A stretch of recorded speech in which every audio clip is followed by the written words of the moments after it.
right, everyone, we're talking about movie going and what does the future look like for movie theaters with the success of Spider-Man: No Way Home. A lot of folks are saying this is proof that in-person movies are here to stay. Dr. Andrew Draper is the co-host of the Off-Script Film Review podcast, also a staff member at the SMU Meadows School of the Arts, and he's joining us now with some insight into this. Dr. Draper, thanks for being here. Let's start, if we can, by framing this for folks at home. How successful, by box office standards, was Spider-Man? Oh, it completely blew everything out of the water. It's made over $1.3 billion, and it's the first movie in the pandemic era to cross the billion-dollar mark. So that's successful by any standard, pandemic or not. But does it disprove this notion that people aren't going to the movies anymore, or does it just prove they'll only see certain movies in the theater? Audiences will come out for big familiar properties, things like Marvel and Star Wars, but smaller films and original films are still really struggling to find an audience. You don't think streaming's going to close that gap for them?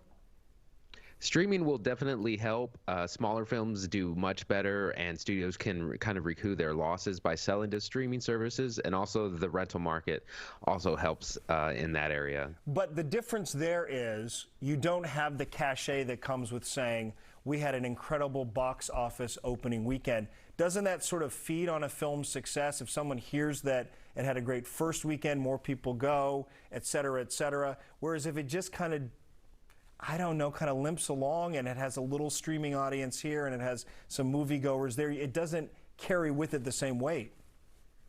No, it's not near as impressive as a big opening weekend at a box office. However, if a film isn't doing well in the theaters from the beginning, there's not really much you can do. So moving it to a streaming service quickly or to rental quickly is just good financially for the film. I mean, don't you think it's possible, though, too, that we're going to hear more and more about films that kind of are introduced at theaters, maybe for the sake of awards, and then slowly over a few weeks it starts to build buzz? We've seen that with TV series, like, for example, Breaking Bad was a series I didn't really start watching until the last season when it started streaming, and you could binge watch it. Yes, word of mouth still helps some, but there's been just very few films that's happened to recently that have really got buzz going for them. I can't even really think of one recently that's had that happen. Do you feel like the film industry has pretty much, I mean, I'm watching, for example, and Jenny and I were talking about this, Emily in Paris. There is nowhere in that series imprinted any storyline or reference to COVID at all. And I know they shot it during COVID. So there's a real machine now around movie making that allows them to do crowded scenes in a bar, for example, and everyone's been tested and everybody's been vetted, and they're not making it part of the storyline. Do you think Hollywood and filmmakers have adapted and they're going to get through this?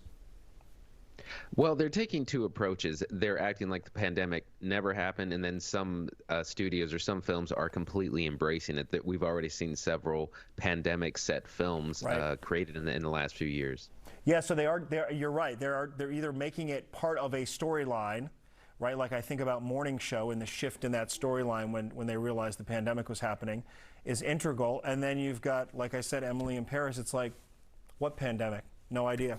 All right, Dr. Draper, good to see you. Thank you. We want to let people know they can listen to your podcast, the Off-Script Film Review podcast.